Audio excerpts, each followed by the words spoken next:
Ready when you are. Give me a count back, please. 10, 9, Okay, 8, from 5, please. 5, 4, 3, 2. Good evening and welcome to Easthampton Media's 2017 Town Hall Debate, the final event in our 2017 Easthampton Election Debate Series. I'm Kathleen Lynch, the Executive Director of Easthampton Media, and I'll be moderating tonight's event. Tonight is a little bit different because you, the audience, will be asking all of the questions, not the journalists and not the panelists. We are joined by the mayoral candidates and the Precinct 2 city council candidates. I'd like to thank the candidates for joining us. Thank you both. We left you out of the at-large debate, and we felt bad about that, so we wanted to include you in this last event because you guys have a race, and that's awesome. Tonight's event will be broadcast live on Charter Channels 191 and 193 and live streamed. Please go to our Facebook site, click the link, and you'll be watching us now. It will also be available online at www.easthamptonmedia.org. Each candidate will be asked several questions directly by the individual audience members. The audience is invited to listen and please hold their feedback until the second half of our program, the Speakeasy, which will happen across the hallway at Club 121 at 8:30. We will commence with the Precinct 2 City Council candidates, who will each be given a 2-minute opening statement, and then will be asked several questions by audience members. The Precinct 2 candidates will then have 2 minutes to answer and no rebuttal time. Following the questions, the candidates will give a 1-minute closing statement. Now, on to who are those candidates. We have with us Mr. Homar Gomez. Homar is 42 years old, married, father of 3 sisters, and has 1 grandson, and currently the Easthampton High School varsity softball coach. Homar and his family moved to Massachusetts from Puerto Rico in 1997. When they arrived, they had very little to start their American dream, but have worked very hard every day to achieve their dreams. 14 years ago, Homar and his family moved to Easthampton. They fell in love with Easthampton's close and welcoming community, and Homar and his family enjoyed getting involved in the community through school sports and activities, community events, and helping to run the park community snack shack.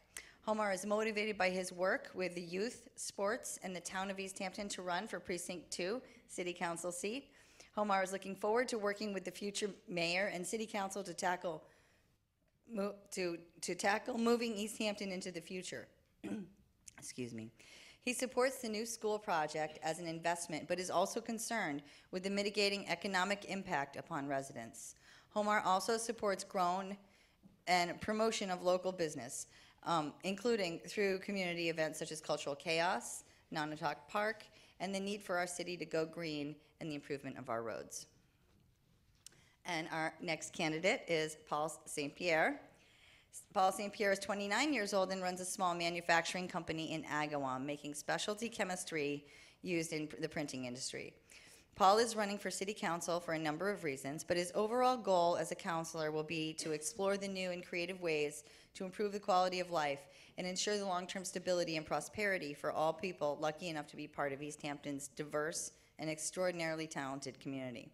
Paul believes Easthampton is a city with immense promise and perhaps a destiny which has yet to be fulfilled, that of becoming a true model city of the 21st century. Easthampton is also a community with real challenges to address. Many of our roads are in need of major repair, our schools are past due for new and modernized facilities, and we have an area median income which has declined over the last 4 years, while the rest of the country has rallied to an all-time high. As a city councilor, Paul will advocate policies which help small business to thrive, our local artists to flourish, and to improve municipal government efficiency through the implementation of modern technologies which can eliminate waste and streamline operational processes so Easthampton can more effectively serve its constituents in the many challenging years to come. Okay, well, thank you for the bio information, and we're just going to go ahead and get right to it and open. I'm going to double as moderator / timekeeper, and on this little iPad right here, and if you don't mind, it would be great if we could just go right to left or this way. Okay. So whenever you're ready. Presuming we must hold the microphones. You should hold the microphone. Sure. Hi, everyone. My name is Paul St. Pierre. Oh, also, hello, Mom and Dad. Thank you for coming. So I'm 29 years old. I recently bought my first home here in Easthampton over on East Street. I'm wicked happy and excited to be here with everybody tonight and to, be able to connect with all of you watching at home as well. I grew up in Northampton, right over the border on Birch Pit Road, but Easthampton has always been where I've felt the most comfortable, and this is where I've chosen to build my life, and I'm completely committed to Easthampton. In my free time, I compete in a bowling league. I try. I like to go rock climbing, and I love hiking up Mount Tom, especially this time of year. It's beautiful. I volunteer at the Parks Department. I've done it for years. I volunteer every park event. If you are familiar with movie nights in the park, I do the audio video. That's right down the street at Millside. If you've never been, you should check it out. It's really fun. See here. So personally, I'm very politically minded, and I have been all my life. Since I was a young boy, my family has been pressuring me to go into politics, and I'm finally doing it. They were right. I feel like Joe McCoy hit the nail on the head when he said that local politics is the purest form of democracy. And, we have the ability with our municipal government to create great improvements to our quality of life. And that's what our municipal government does. And that's why it's so important that it continue to run effectively for this generation and for the next generation. So anyways, I'm running for city council. I will be a good representative for Precinct 2. I'm a diligent worker, I'm very studious, and I'm fair. I'm completely committed to the job. So I hope that tonight we can have a good conversation about some of the issues that we have at Easthampton and maybe some of the things that we do really well here in Easthampton, and I hope I have the opportunity to earn your vote. Thank you very much. Omar? It's on. Good evening. My name is Omar Gomez. I'm 42 years old. I've been married for 24 years. Last time I said 23, and someone almost killed me at home. So I've been married 24 years with my beautiful wife, Cindy. We have 3 girls, Sydney, Jacqueline, and Natalie. All 3 girls being in Easthampton schools. All 3 girls went to elementary school, middle school, and high school here in Easthampton. We moved to Easthampton 14 years ago, and we choose Easthampton because when we were looking for buying a house, we was looking for schools and affordable house, and we found it here. It's a great community, it's a great town, and the schools are the best in Western Mass. That's why we choose Easthampton. Since we moved here, I'm being part of the youth league, especially softball. I'm being part of the Easthampton Little League board, director board since 2007. Since then, I've been working with the little girls, especially softball. Sometimes I help the boys too, but I basically work with the girls. Then I was the assistant coach at the high school. After that, I get the position of being varsity coach. Since I've been varsity coach, I've been working so hard with the girls, and we do great every year. I'm running for city council because I love this town. I know all the mayor's candidate and all the city councils say the same. We love this town, but it's true. We love it. That's why we choose to stay here. I grew up in a tropical island. Believe me, this is a great city. It's one of the best cities that we have in Massachusetts. And we have to improve in a lot of stuff with green area, recycling, roads, and everything. But I know how to work in a team. So I think I'm the best choice as a city council because I know how to work in a team. Thank you. Well, thank you both for that. I would like to ask the audience now, with the city council members, with the city council candidates, we're just going to take random questions. So if you have one, please come up to the mic. If you don't have one, I have some backups.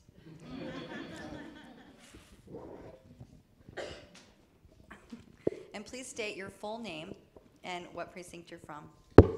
Good evening. My name is Eric Poulin, 68 Parsons Street, Precinct 2, New City, and very, very proud. So as I'm sure both of you gentlemen know, we live in probably the most densely, well, certainly the most densely populated neighborhood area of our community. What strategies would you bring to ensure, and we also, I'm sorry, let me back it up. It's the most densely populated part of our community with also a very, very high number of young families that live there. What strategies would you bring if we elected you as our counselor to ensure that families in our neighborhood could have a safe, welcoming community and environment to raise their families? Why don't we just do the same order? All right. So what can we do to make Easthampton a more welcoming and safe place for young families to live? Specifically in Precinct 2. I think we have a very welcoming and great place to raise people, raise young people in Precinct 2. I really do believe that. You know, I'm a young person myself, and I moved here. I have never found a place where people are as welcoming as Easthampton. And going around Precinct 2 and just talking to people and getting to know people and, you know, meeting the families that we have in Precinct 2, I think we have a wonderful community and a wonderful area. And I don't think that we're too densely populated either in Precinct 2. I think we have a really good, you know, group of residential communities and natural areas. I mean, we have the wonderful rail trail that goes right through Precinct 2. Yeah, I think we have a pretty good, precinct. I'm glad you moved to Precinct 2. I think you'll be very happy. Okay. Like you guys know, I have a strong accent, right? So I'm Puerto Rican. I'm Latino. And I got your point. How we going to do it is easy. The same thing that we're doing now. We are a welcoming community. We are a welcoming Precinct 2. And I can talk about me. When we moved to Easthampton, one day we went out to visit my family in Pennsylvania. When we came back, there was a snowstorm. And my driveway, I thought, oh my God, now I have to clean my driveway. And when we came back, my driveway was clean. My neighbor cleaned it for me. So that's the quality of neighbors that we have. So we're gonna keep doing the same. We're gonna keep going out, talking to the neighbors. I'm planning, if I get elected, we're planning to get a coffee with the councilors. I think we should start doing that. And that way, the prison people can come bring some concerns to our city councils and work with it. But I think we have a welcoming community here. Next question? Hello, I'm Eileen Myers. I'm in Precinct 2 on First Avenue. Paul, you listed here that you would improve municipal government efficiency through the implementation of modern technology. Can you give me a specific example of what that would entail? And you're welcome to answer that as well. I have an idea. Can you hear me? I have an idea. It's a pretty long-term idea. It wouldn't happen right away. But there is something I think that our municipal government could do that could really affect the lives of everyone in Precinct 2 and really throughout our community.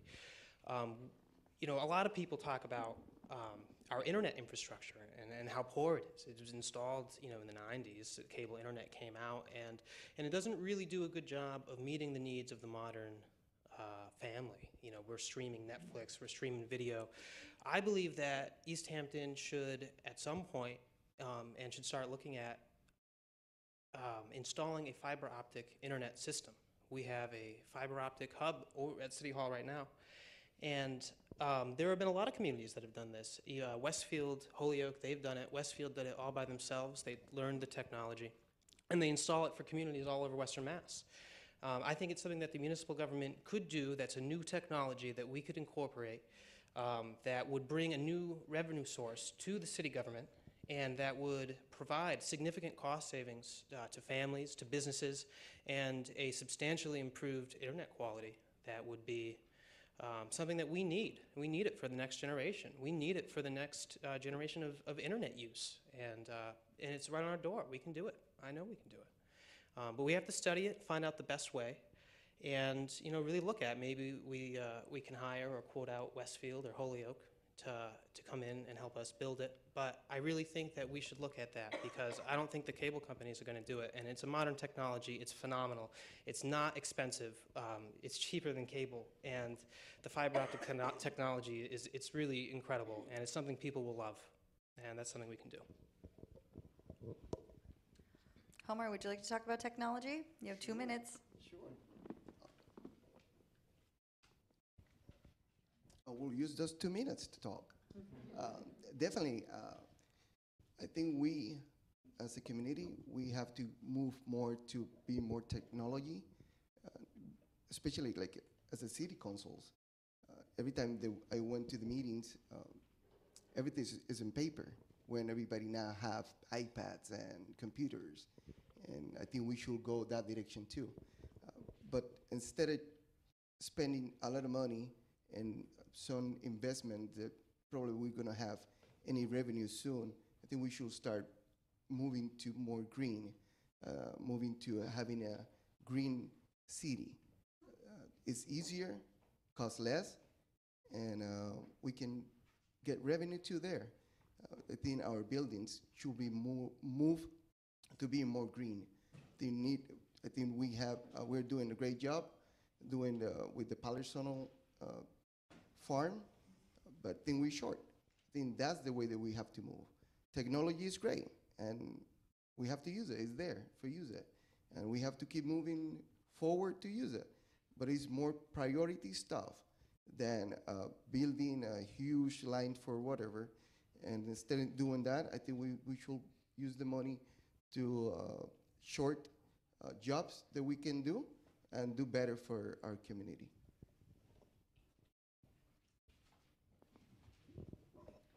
Thank you. Could we have the next question from the audience, please?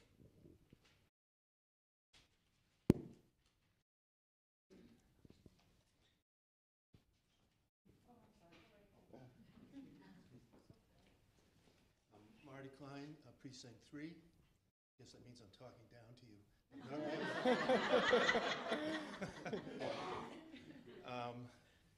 So in Precinct 2, you have the slopes of Mount Tom, and we have housing there, and as Easthampton becomes more desirable, more popular, there's going to be increasing pressure to build more housing, to provide for the people that would like to move here. And I know there's no easy answer to this question, but I'm wondering, would you be supportive of protecting open space versus development if you had a say in that regarding land in open space in Precinct 2, specifically the slopes of Mount Tom? Thank you. Thank you, Marty. That's a really good question. I'm personally a very conservative-minded person. I think that it is very important that we protect our natural resources. We only have so much. When it comes to building new properties, residential on the mountain, maybe I'm a little biased, but I mean, when I grew up, where in my father's house in Westfield, there was a collection of wonderful blackberries and raspberry bushes. I would go with my grandmother, and we would pick and we would make, like raspberry oatmeal, and it was wonderful. And I loved this as a boy. But then, later they sold that land, and it was also on the side of a mountain. They sold that land, and they developed it, and they tore down all the bushes, and they tore down the fields, and they put in homes, and and that really affected me. It really made me feel, it was very sad to see that go. And where I grew up on Burt's Pit Road, across the street from where I lived, we had a wonderful pond and a lake, and I used to catch fish in that lake, and I would go through the forests, and I would see deer, and I loved going outside. But today, it's a residential community. I don't even know what happened to the pond. They drained it, they filled it, and they built homes on top of it, and so maybe I'm a little opposed to it. But I really think that conservation is extremely important, and I feel very passionately about that. And that's my answer. Thank you very much. Thank you. Homer? Yes, definitely is a tough question. These past 10 days, we host a French student, and we brought her to the top of the mountain. And the view that we have there is amazing. Definitely, we don't want to change that. we have in Precinct 2, I know you're in Precinct 3, but we are in Precinct 2, we have a bunch of space, especially in Ferry Street. We can use it for housing. We can rebuild those buildings for housing. And we have more space that we can use for housing, and that way we can protect our resources. Like I said, every time we go to the mountain and go down, it's a beautiful view. A few years ago, one of my aunts came from Puerto Rico, and she could understand me every time I told her that I love here, because Puerto Rico is beautiful, until she came down to the mountain. She said right away, now I get it. It's beautiful. So definitely I'm with Paul. We have to protect the resources, and in Precinct 2 we have a bunch of space to create housings for elderly, for new people coming to our town, and having a better and bigger community. Thank you. Next question?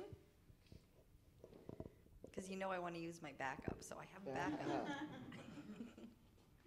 Come on, you Okay. can ask. There are no more questions from the audience right this second, so, oh, yes, there are.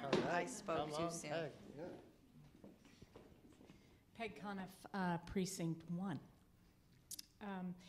Omar, you said at the beginning about your support for the new school building, but you're concerned about the economic impact. This question is to both of you. What will you look toward in order to mitigate that impact? Because we're hearing a lot, obviously, from the senior citizens that, in fact, this is going to make an impact on their income. So what are your plans to mitigate that? Thank you. You want me to ask first? Sure, Did you ask me? Go ahead. Okay. Definitely, I'm in favor of the new school. Like she read, when we put money to the kids, it's an investment. We're not spending money, and that is not costing money. We're spending money. If we have smart kids, we're going to have smart citizens. Definitely, I worry about the cost, but it's going to cost us more if we don't build a new school. I'm worried about the elderly, and I worry about the fixed income people, because it's going to hurt the taxes. How are we going to work with that? We can do a tax break for the elderly and bring in more businesses to town. Definitely it's going to help us to reduce the cost of the taxes for the residents, including me, that we have a house. I'm going to work hard, hand to hand, with the new mayor, Joy or Nicole. I'm going to work hard with them to find a way to mitigate those costs, because definitely it's going to hurt some people. But the best direction that we have to take is building the new school. It's going to cost us money. Definitely some people is going to suffer. We cannot lie about it. Some people is going to suffer. But as a counselor, we're going to do as much as we can to help those people. So as a representative of Precinct 2 in the City Council, it'll be a responsibility of ours, either of ours, to represent the views of our constituents, in the public space and on the council. And as I've gone around and I've talked to so many people in Precinct 2, I worry about the school project, because many people have a negative view on it. A lot of people who are senior citizens feel like they can't afford it, and they hear that $100 million price tag, and that's a lot of money. It's a lot to ask people. That being said, we do need to invest in our future. We need to invest in our young people, and there is a cost associated with that I think everyone accepts. There was a cost 100 years ago when they built 3 elementary schools, and there was a cost 45 years ago when we built the middle school, and there was a cost only a few years ago when we built the high school. And that's something that Easthampton voters can understand and they can respect, and people realize we must invest in our future. It's the safest investment we can make. When it comes to the question of how to pay for it, really, as far as the city finding new sources of revenue, our options are limited. We, only can raise the taxes without a voter override 2.5% every year, as you know. and the voters oftentimes do not approve voluntary tax increases. It doesn't happen very often here or anywhere, really. The other ways that we can find new revenue is through new construction or through significant updates to existing properties that increase their value. And we can certainly look at what we can do, how we can work with businesses to help them grow and expand and improve. And also, it's not a bad thing always for a city to invest in revenue-producing projects. And we must. And one of the things, like I do like to talk about the fiber optic, because if we can do that long term, it will be another source of revenue for the city that will help us pay for new facilities, that will help our school system. And really, as a city councilor, I will continue to look for ways that we can draw a local revenue with services that our municipal government can provide. Thank you. Any other audience questions? Okay, I'm just going to get in our cheap Easthampton media shot question. It's not a cheap question, but I couldn't ask this at any of the mayor ones, but it is something that I think about and I'm curious about. So I'd like to ask both of you, given the number of racially based issues in this community over the past year, how will you advocate for the marginalized in this community, not just in the schools, to demonstrate leadership?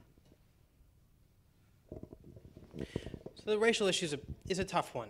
It's a tough one. I don't believe that government can make this change. I think this change happens within all of us. And I also think that it's generational. I think that each generation has the ability to decide what kind of culture they are going to bring into the world and what kind of culture they're going to teach their children and what kind of culture we're going to leave behind. And I think that when we talk about these racial issues, a lot of times really what we're talking about is human rights. And that is a struggle that we've had. I mean, humanity has struggled for this for thousands of years, trying to improve the circumstances of minority groups, of women, of homosexuals who have oftentimes discriminated against, in our history. And, these are things that these problems never get solved overnight. They never get solved because somebody makes a law on a page and somebody else signs it. These changes happen from within. And, leadership is leadership, in the community, treating everyone fairly, treating people with respect is something that when our children see our leadership doing, they will imitate that. They will replicate that, and they will grow up and they will be more accepting, more loving people.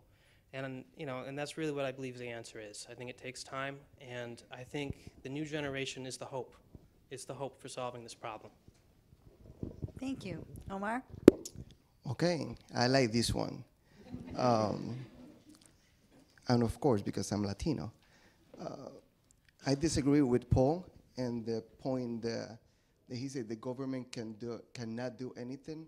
I think the government have a really huge chance to send a message. If someone with power reprimand a kid or an employee because of race, they have to have consequences. We cannot tolerate that. We cannot tolerate any races. We cannot tolerate any discrimination. And start, of course, with education at home. We have to start that at home. But as a government, we have to send a message, and it's clear, no toleration. We have to stand with our partners. We have to accept everybody as how you are. Doesn't matter if you have an accent like me, doesn't matter if you're from African American. We don't care about that. Everybody's equal. And as a government, we have to tell everybody that we are going that direction. That we have only one view, and that view is everybody is a citizen of the United States, a resident of Easthampton, and we're going to treat you equally. That's it. Thank you. Candidates, at this time, since we have no more questions, I'd like to invite you to make, that's it. You did good. I'd like to invite you to make your closing statements. And why don't we go in reverse order this time? Okay. Perfect. This November 7th, Finally, here in Easthampton, we have a chance to have a diversity government. Finally, this November 7, we have a chance to have a Latino in the government. Not because we're better, not because we are more intelligent, just because we need change. We need someone different in our government. We need someone with different views, with different ideas. Someone there's committee to work hard for this community like I'm being doing for the past 14 years. I love this community. I love this town. I choose to live here with my 3 girls and my grandchild. He lives here too. And I want him to live in this great city. Like I said before, I'm gonna work hand to hand, day by day, with the new mayor to make this city the best city in Western Mass. I can promise you that I'm gonna be really, really paying to the new mayor because I want the best for this community. I really want it. I'm gonna work so hard as much as I can until I get super tired to do it. We deserve the better. I'm gonna find out the way to have the better. Thank you. Thank you. Mr. St. Pierre? I'm running for city council because, as strange as it seems, municipal government, it fascinates me. When a lot of people think about politics, they think about national politics and Washington politics. But Washington is so dysfunctional, we can't count on them to solve our problems. I'm the type of person who looks for local solutions to local problems. And on the city council, that's what I will do, and that's the kind of politics I represent. My goal to go on the city council is to learn as much as I can from people like Joe McCoy, to learn from Salem Derby, who's been on the council for a long time, to learn from the new mayor, whoever it may be, and the previous mayors who are so kind and they're so gracious and they're so willing to talk and give advice and to talk about how government works. And I guess I don't want to sound offensive, but when I look at people who are in government today, a lot of them are baby boomers, and they're not going to do it forever. And there's going to come a time where my generation is going to have to take responsibility and make sure that our government continues to function well and continues in the example of those who came before us and the great people who built Easthampton. And I promise from the bottom of my heart, if you trust me with your vote, I won't let you down. I will do a great job for Easthampton, for Precinct 2, and on the City Council. And I hope that I can have that opportunity to serve. Thank you very much. Gentlemen, I want to thank you both so much for joining us today, and also just to point out that you're participating in the maiden voyage of our new facility. So thanks for being a part of that. Okay, so thank you so much. I'm going to ask you to step down and ask the mayor candidates to please come up.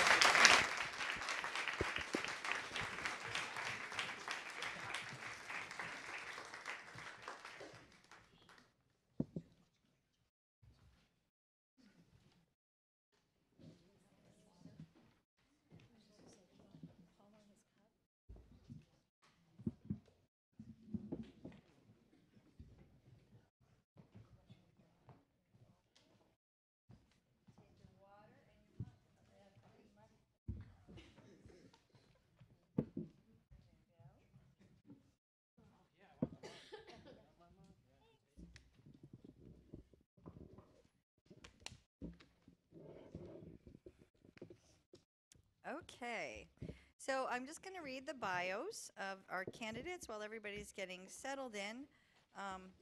Wait, where's the other one?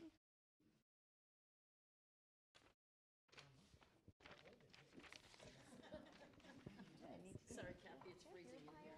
No, I didn't take your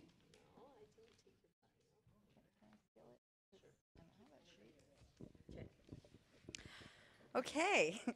Joy Raymond Winnie was raised in Easthampton, attending Easthampton Public High Schools, and spending her time on her grandparents Lester and Hannah Richardson's farm. Joy graduated from Easthampton High School in 1978 and soon after married Bill Winnie, who she has been married to, not I, her, for 38 years. Bill and Joy have 2 daughters, Amanda and Heather, and 2 granddaughters. Joy graduated from Holyoke Community College with an associate's degree in business administration in 1995, beginning as a school bus driver and working her way up. In the year 2000, Joy was promoted to transportation supervisor in the Northampton Public Schools. She manages a budget of $1 million annually. She has also served as a town meeting member, she was elected as a city councilor for Precinct 3 in 1996, where she serves until present day. She's been president of the city council, vice president of the city council, and served on city council committees of finance, public safety, appointments, rules, and government relations. Enough? Thank you. Nicola Chappelle has called Easthampton her home for 20 years, served for a decade on the Easthampton Zoning Board of Appeals from 1999 to 2009 as a member and vice chair of the board. From 2008 to earlier this year, Nicole was a member of the Holyoke Chamber of Commerce Government Affairs Committee and was named co-chair of the committee in 2015. She also previously served as a state appointee for the Hampshire County Regional Housing Authority from 2009 to 2010. Nicole spent over 2 decades with the Center for School Crisis Intervention and Assessment, Incorporated, serving as a senior strategist and administrator for public school students with a wide range of behavioral and physical capabilities.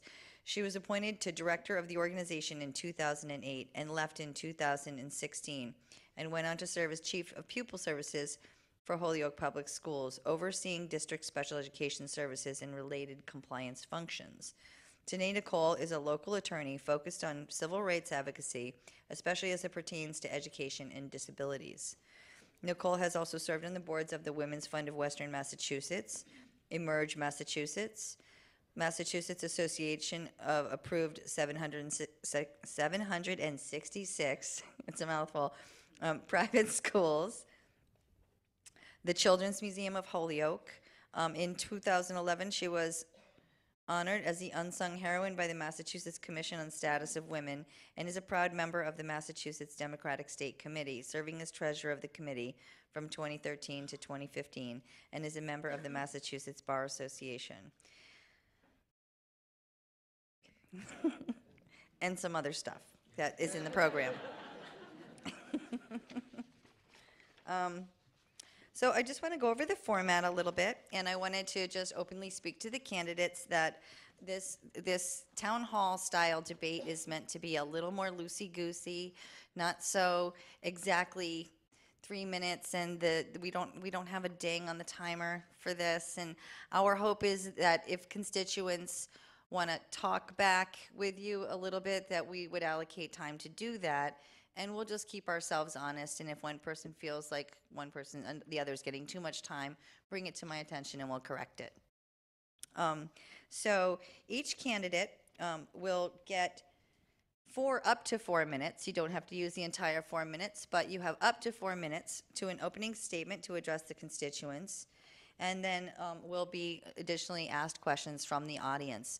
Audience members, rather than randomly asking for your participation, we had a sign-up sheet when the ticket holders came in, and if you didn't get your name on the sign-up sheet, because I see someone's mouth is agape in the audience, you can sneak up here and put it on there, because we're going to be casual about this stuff today.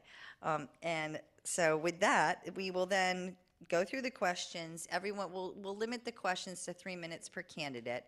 And the candidate that includes interaction time with the audience. And then at our close, you will be given a minute closing statement to wrap it up. And then hopefully we'll see everybody here at the speakeasy after. Are we ready? So I believe when we did the Lincoln Douglas, Nicole went first. Is that correct? And so I was wondering, because we didn't do it coin toss, if you would mind if Joy went first. Okay, great. Thank you. Hello, testing. My name's Joy Winnie, and I'm asking for your vote on Tuesday, November 7th, as your next mayor of Easthampton. You're going to have to forgive me. I have dust allergies. Fair disclosure. So, it's dusty in here. I'd like to thank Easthampton Media and our moderator, Kathy Lynch, and especially the audience and the individuals viewing this debate from home. I'm a lifelong resident of Easthampton and graduated from Easthampton High School and Hoyle Community College with an associate's degree in business. My campaign platform emphasizes my experience, vision, and community. I was elected to the Easthampton City Council in 1996, and during those 21 years, I've run unopposed 9 times. My leadership experience encompasses serving as the City Council Vice President for 9 years, and president for 2, which would have made me the acting mayor should anything had incapacitated the sitting mayor, per our charter. My city council subcommittee experience has included finance, public safety, rules, government relations, and chair of the appointments subcommittee up until the last appointments. As a city councilor, I take pride in knowing that I've been part of Easthampton's continued revitalization projects over the last 21 years. Building the public safety complex, purchasing 50 Payson Avenue, housing all of our city departments under one roof, which increased efficiencies and ease of public access. We rezoned Pleasant Street to allow for mixed-use buildings, allowing those properties to be redeveloped into businesses, business incubators, apartments, artisan spaces, restaurants, breweries, and this lovely studio. Leased the empty town hall to City Arts, which supports our arts community by giving them their own space to grow. We relocated our senior center to the old post office, taking them out of the community center. I've served as president of the Massachusetts Association of Pupil Transportation, which my duties included working closely with the Department of Transportation, the Registry of Motor Vehicles, and the Department of Elementary and Secondary Education. I'm presently, for that organization, the legislative liaison with MAPT, working with Massachusetts legislators when needed on school transportation legislation. For the last 17 years, I've been the transportation supervisor for the Northampton Public Schools, where I not only manage an annual budget of $1 million, I also have the responsibility to ensure that all policies and procedures are current in the compliance with all DOT, RMV, and Mass General laws. I oversee school bus staffing and vehicle maintenance. In addition, I have served as 7 years as the McKinney-Vento liaison for the Northampton Public Schools, which included the responsibility of ensuring that all of the homeless or displaced students and families were offered the services to appropriately meet their individual needs. Being mayor of Easthampton is not a 9-to-5 Monday through Friday job. The position entails many evenings and weekends. I fully understand that responsibility, and if elected as mayor, I will fully commit and make myself available to all the residents of Easthampton. Every resident in Easthampton needs to have a voice and be valued. There should be no bias regarding how long you've lived in Easthampton. I will welcome all residents to participate in several public forums. I will be reconvening the visioning process, as I believe that this will be an extremely valuable tool to plan our city's future going forward. We're so fortunate to have had 2 mayors and a city council who have given us a solid foundation to grow and improve on. I'm dedicated to carry on the tradition that Mayor Tausnig and Mayor Cadger have implemented. I look forward to continuing to serve the residents of Easthampton, the city that I love, should you choose me as your next mayor on November 7th. Thank you. Thank you. Nicole? Good evening. Also, thank you to Easthampton Media and Kathy, Ryan, Tim, the crew that have worked so hard to put this together. Also, everyone who's in attendance and watching. This is I'm very excited about the format. Joy, I also have to thank you. It's been a great race. We're heading to the home stretch, and we got one more debate of 6 in 8 weeks. So, Easthampton's my chosen home. I've raised my daughter here. I loved it when I moved in, the opportunity, the ability to buy a house, buy great food, get to know my neighbors, watching the rail trail and the pond develop. It really made over and over again the best sense for our family to stay in Easthampton. After 10 or so years and watching it grow so fast and being on the zoning board, I wondered what was going to happen next. And I asked that to myself as I decided to run for mayor. A key part of what's next for us is education. We must have a 21st century education system and buildings. There's just no question. And there is burden upon the taxpayers, and especially smaller groups of the taxpayers, elders, veterans, those on fixed incomes, and we have to work, and I am going to work as mayor to make sure that that burden on those populations is as slight as possible. But the reality is our kids deserve healthy schools, and our educational staff need the same to do their job. Education is our future. Our children are our future. How we're going to do that and look at that tax burden comes with economic development. We really need to see education as the economic driver, and looking at small businesses, that figure that came up in the chart in the chamber debate, where over 50% of those small businesses between 0 and 4 employees, we want to make sure those businesses stay put, that they have what we need and when they need it. So we're building a vibrant, balanced economy. So when revenue isn't so strong, we'll have hedges in our local economy to help everyone go forward. I think we also need to be at the table more with bigger developers and also state and federal partners around properties like One Ferry and brownfields. We have very little open land in Easthampton, and what we do have, we have to develop to its fullest potential, but also what's right for Easthampton, without question. And Easthampton needs a strong voice at these tables, and as your mayor, I'm going to be that voice. I'm used to working with regional partners to build things like schools and stronger community supports, and I can't wait to do it in here in Easthampton as your mayor. I would also say that around those relationships, and even before the table is set, I have long existing relationships with key players in our state and federal delegation. I have been endorsed by Congressman McGovern and Congressman Neal, as well as former Treasurer Steve Grossman. Those 3 elected officials know what it means to small cities like Easthampton to get the best schools, to get complete street grants. And I'm looking forward to working with them as mayor to bring even more of that income into Easthampton. A lot of this my partnership skills came from what I've been doing for the last 20 years, which is really looking at a community's needs with mayors, with school personnel, public safety, and figuring out how they best support the community as it presents itself in a given day.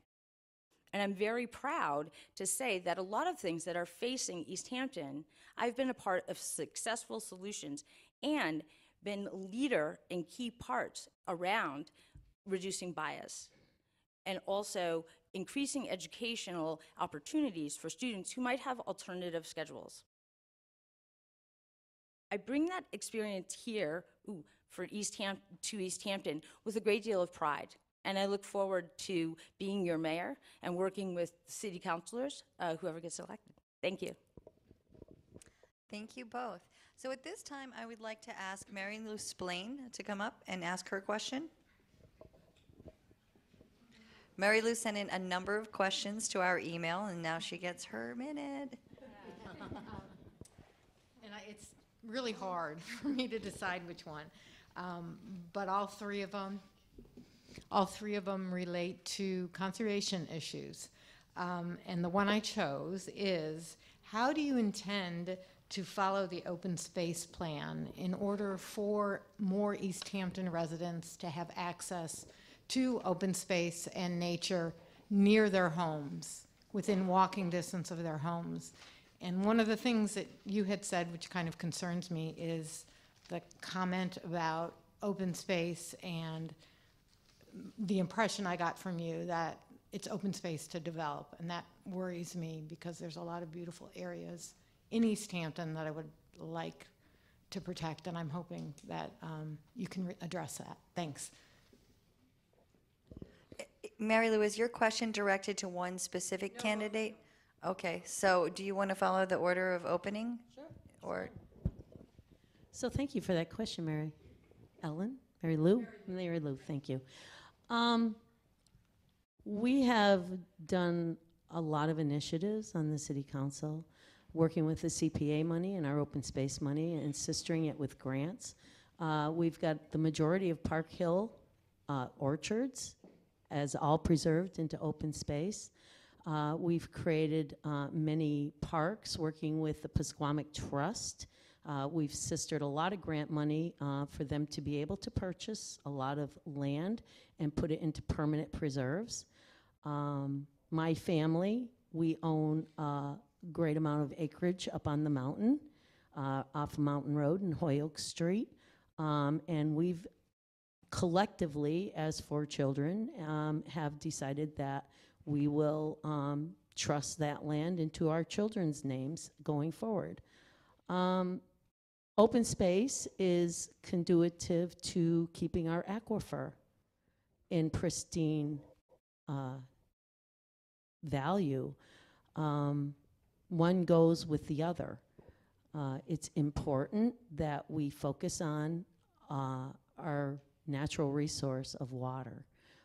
Water is what has brought the 3 breweries here to Easthampton. And it's so important that we follow the open space plans, but we focus on the open spaces that we still have available for development to get them off of the development list so that we can keep them open and keep our aquifer protected. That would probably be my biggest goal, is to protect that aquifer at all costs. And we still have money in our CPA funds for open space and recreation. The City Council and the CPA Committee have done a beautiful job in using that money wisely and sistering it with grants. We just bought a whole big piece of property between in Southampton with our CPA money and Southampton's money. We've just managed to collaboratively hire a conservation agent between Southampton and Easthampton to make sure that our aquifer and our open spaces are conserved appropriately and within the confines of the law. So yes, will it be my priority? Absolutely. Has it always been my priority? Yes. Thank you. Nicole? Thank you for the question. Easthampton, you look at the mountain view and across Park Hill Road, and our landscape here is really like sculpture, and I think open space is a big part of that. My views on as far as development in open space is that we have plenty of fill-in development to be done, and that to encroach on that open space or say go left field from the open space plan really puts us in a very difficult situation actually for economic development. One of our biggest assets is our open space. I mean, I'm concerned about the view as you look, from Fort Hill Road up onto the mountain, and there's some very desirable pieces of land there. That view, it's beautiful, it's priceless, but it also has an economic impact on who we are as a city. And as mayor, I'm going to work very hard not to have that developed because there are a whole bunch of other things that we can do. Families who can put land into trust, we want to work closely. I mean, it's wonderful that Joy's family is able to do that, and we want to make sure that they are taken care of, but most importantly for generations to come, that that land is well protected. I'm really proud to have earned the endorsement of the Environmental League of Massachusetts endorsement in this race and support very heartily their main points around open space, clean water. The aquifer, just to quickly touch on that, is concerning and demands a regional approach. Because while we can do the very best here in Easthampton, Westfield, we've seen over the last couple of years, has really struggled with the quality of their water.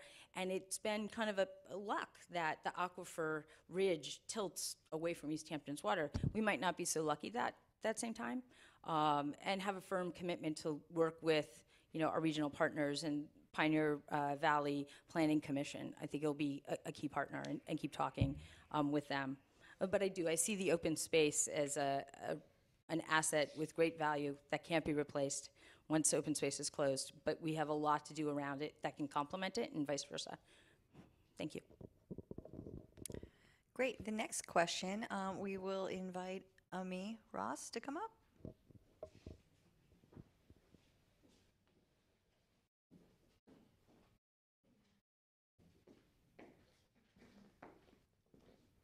Hi, thanks both of you for participating one more time. My question is to both of you, and it is, how do you define accountability, and what would that look like if you were mayor? Troy? Want to just do back and forth, back and forth? Sure. Back and forth? Do you want to, or do you want to do alternate going first? You want to go first? Okay, let's do that. We'll keep me honest, because I'll lose track. Okay.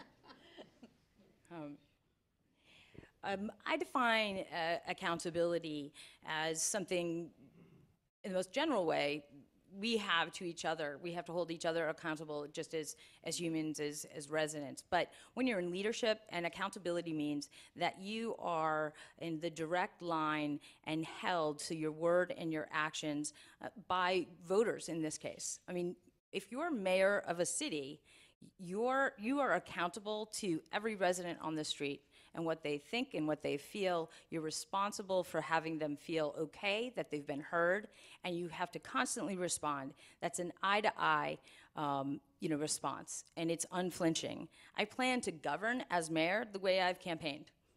Going into, last night it was on Cottage Street in Cottage Square, and having a conversation about how people feel about the government, but also what they would expect from me, and be unflinching of that. And that's hard. I mean, to have someone come up to you or to put together a plan and then have to deviate and really let someone down or confuse somebody, you have to be able to look them in the face and talk through it and not let it go. Our accountability too, I think, is we have a fine city hall and municipal departments, but we're all accountable and have to answer to the people on the streets. In City Hall is where maybe the administrative functions of government happens. But as mayor, I'm going to be in the community. I mean, the doors of City Hall, I will go out them, and not just when I go home for the day, to hear how I'm doing, to hear how the departments are doing, and how I can work with department heads to do a better job.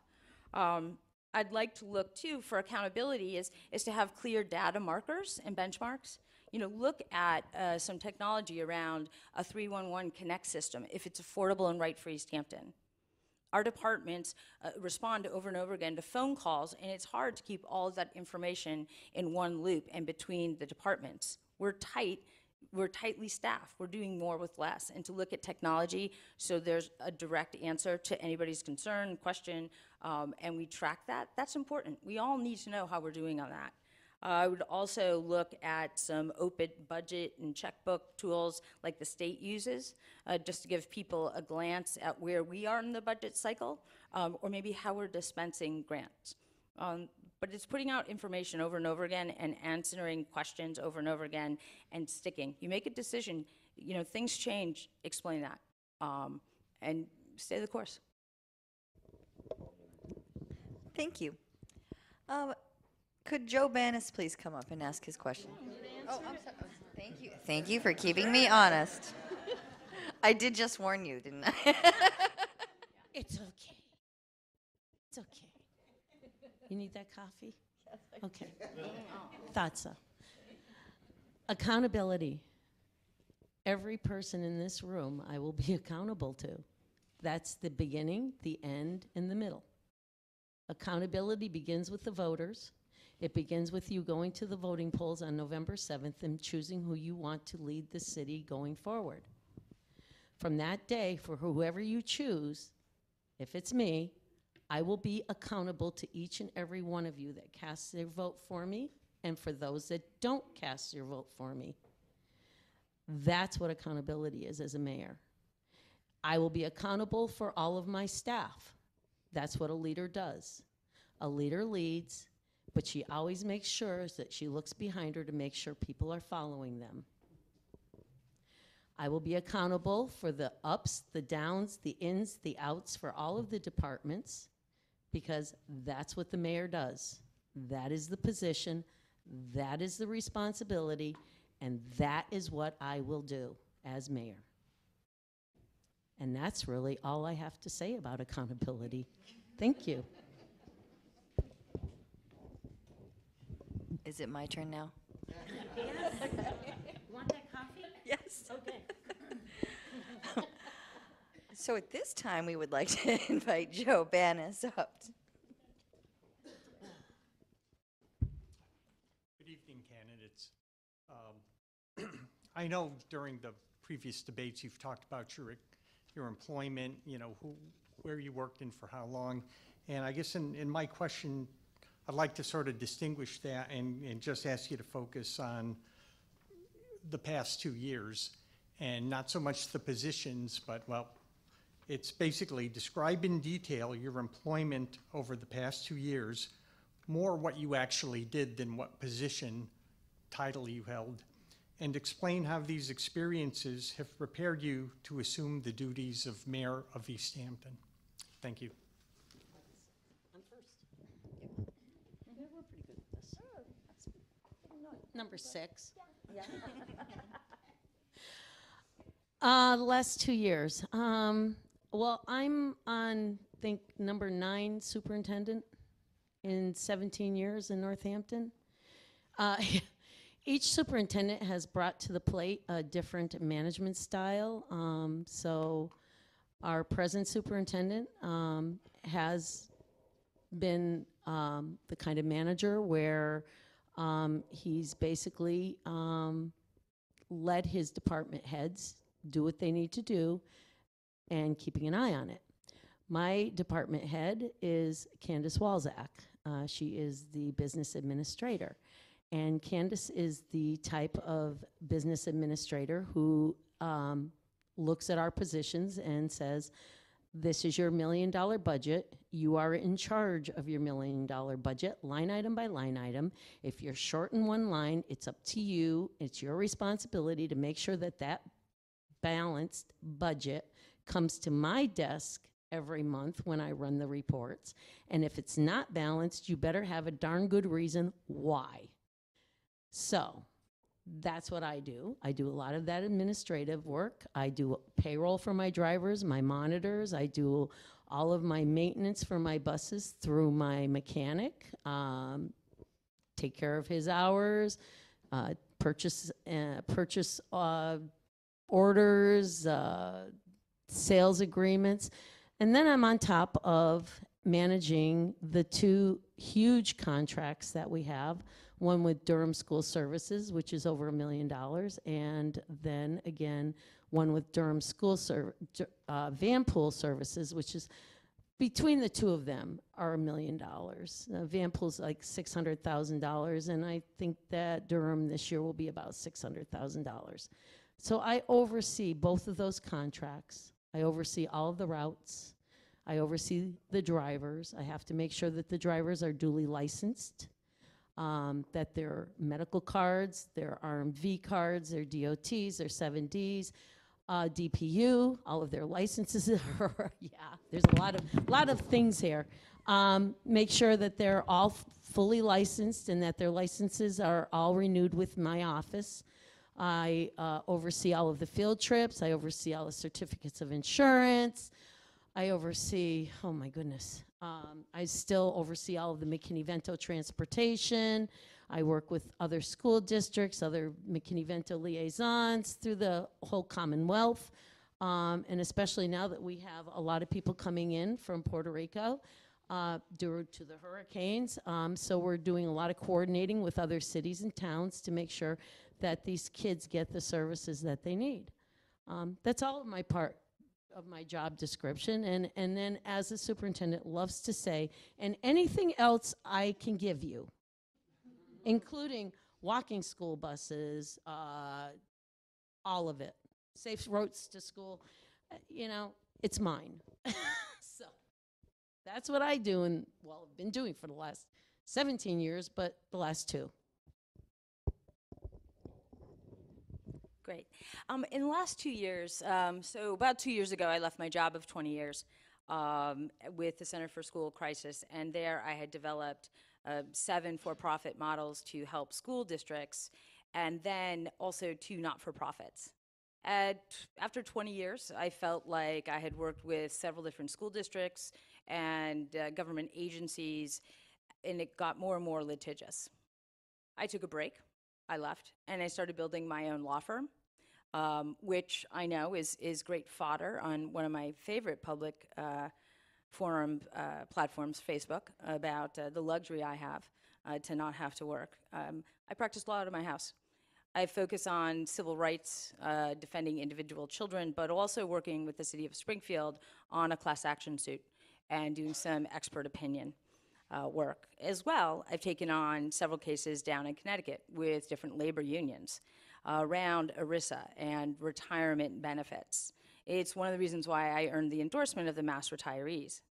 How these experiences, whether it's 2 years or 22 years, relate to mayor. Taking orders is very important. Giving orders and steering a ship when everything around you is changing, whether that's a school system or the legal system, it takes a great deal of skill and patience and years of experience. And I've done it way more than 2 years. And look forward to the challenges that the city government will give me, but also something I'm very used to. The budgets at the schools when I left were over $15 million. As well, there was a portfolio of properties that needed to be managed, and I had to direct the property manager, and that was another $20 million.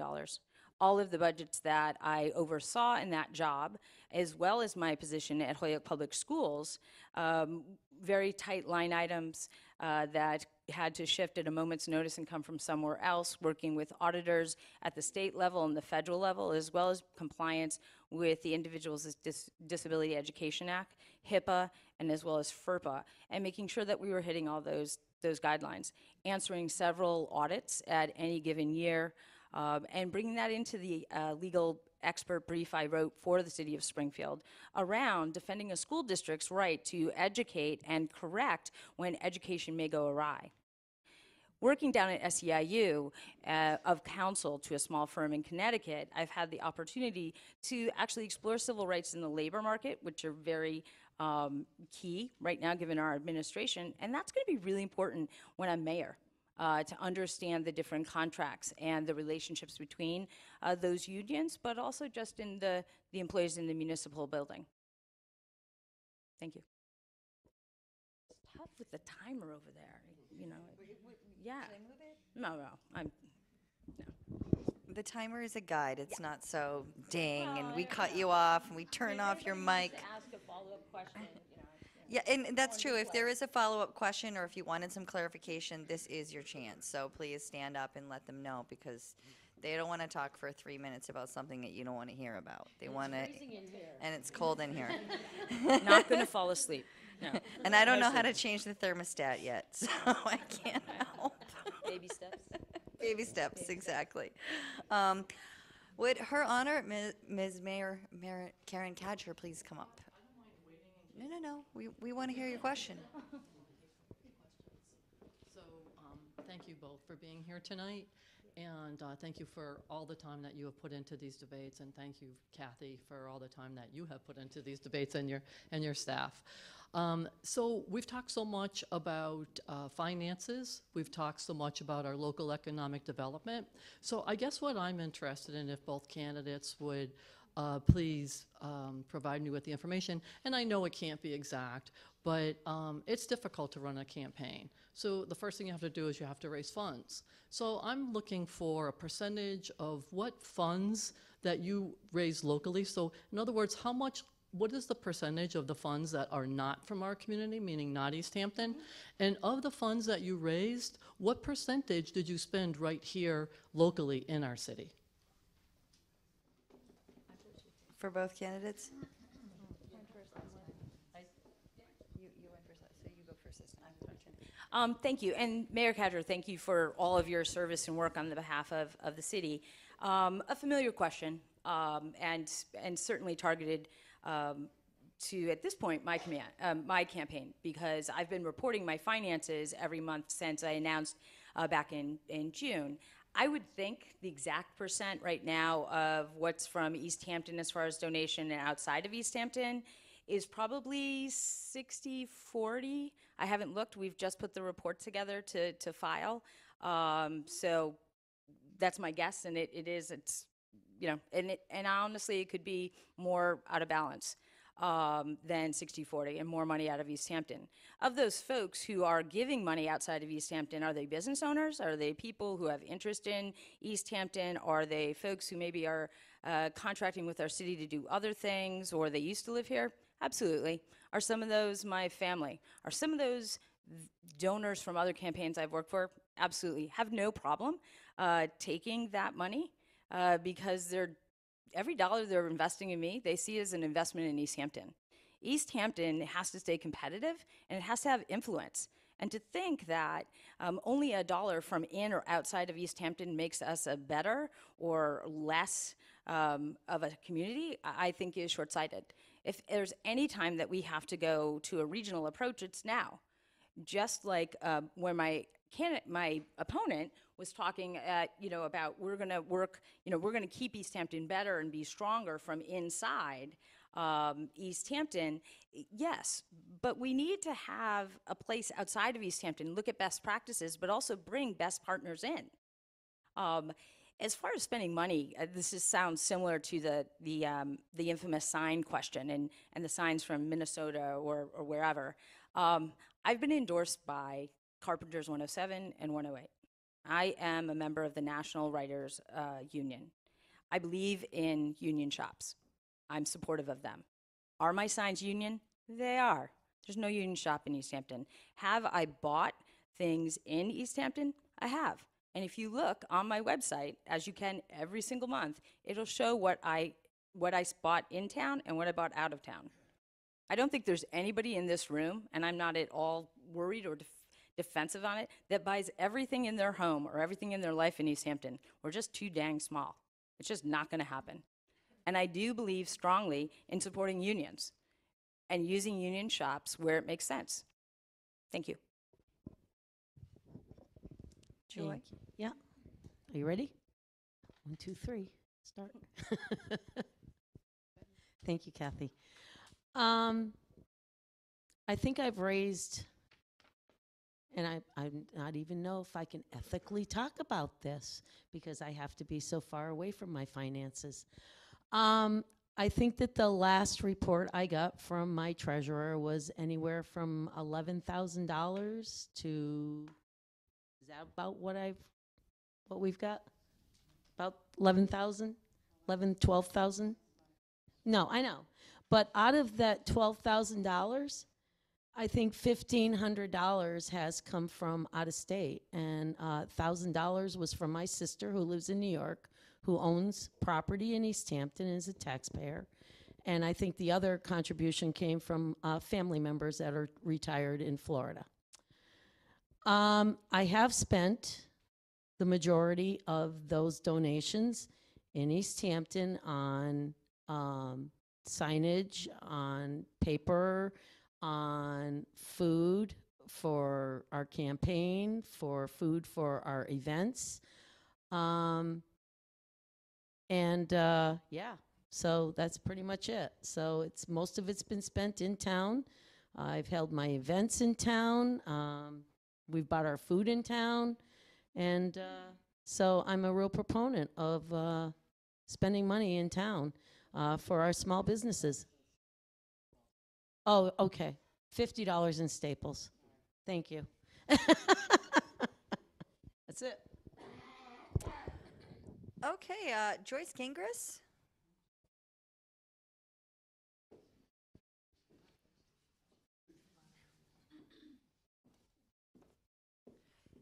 Hello. I was born here in Easthampton 81 years ago, so I've seen the changes from the beginning to now, and it's come back a long way. And one of the questions I hear, well, not questions, you talk about is the old Easthampton and the new Easthampton.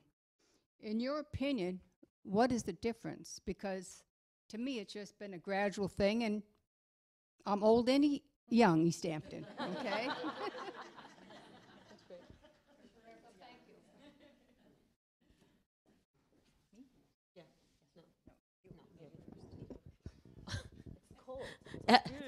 At one time in our life, we were new Easthampton.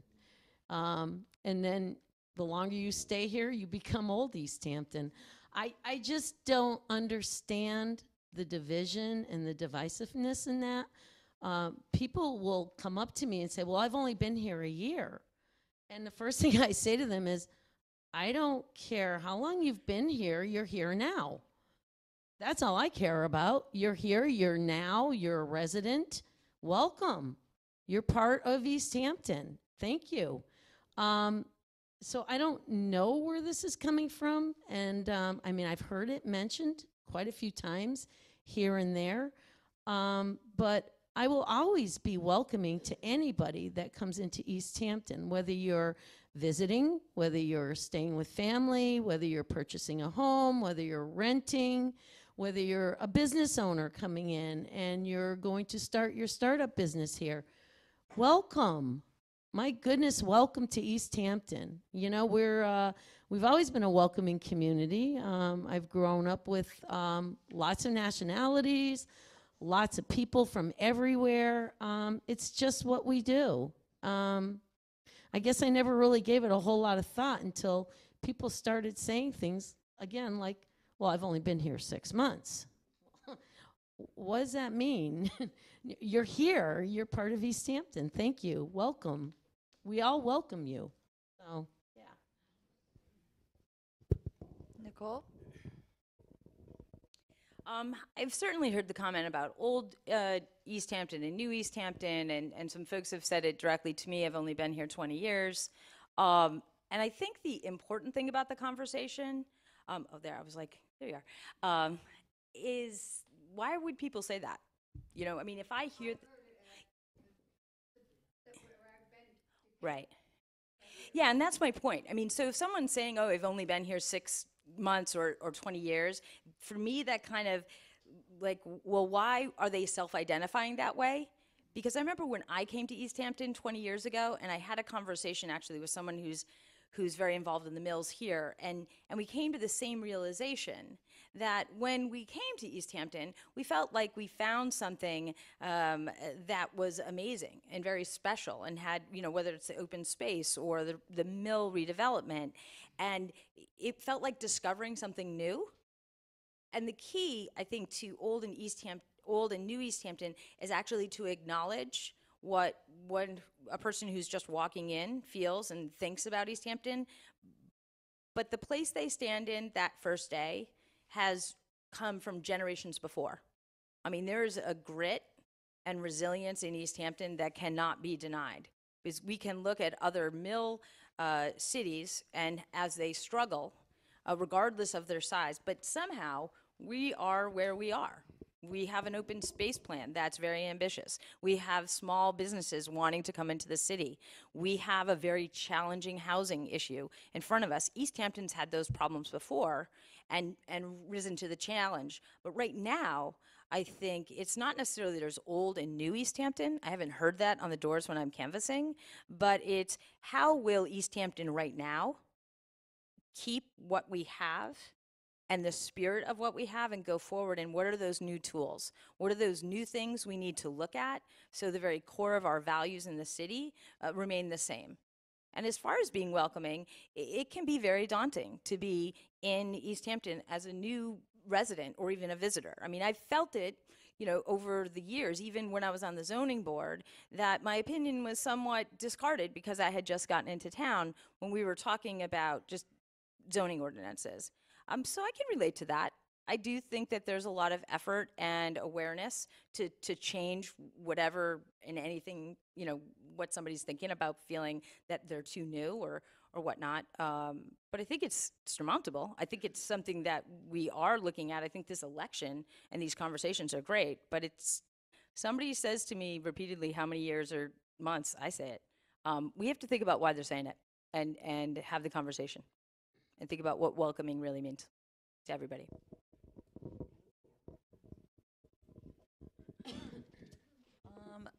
How about Amanda Quinley?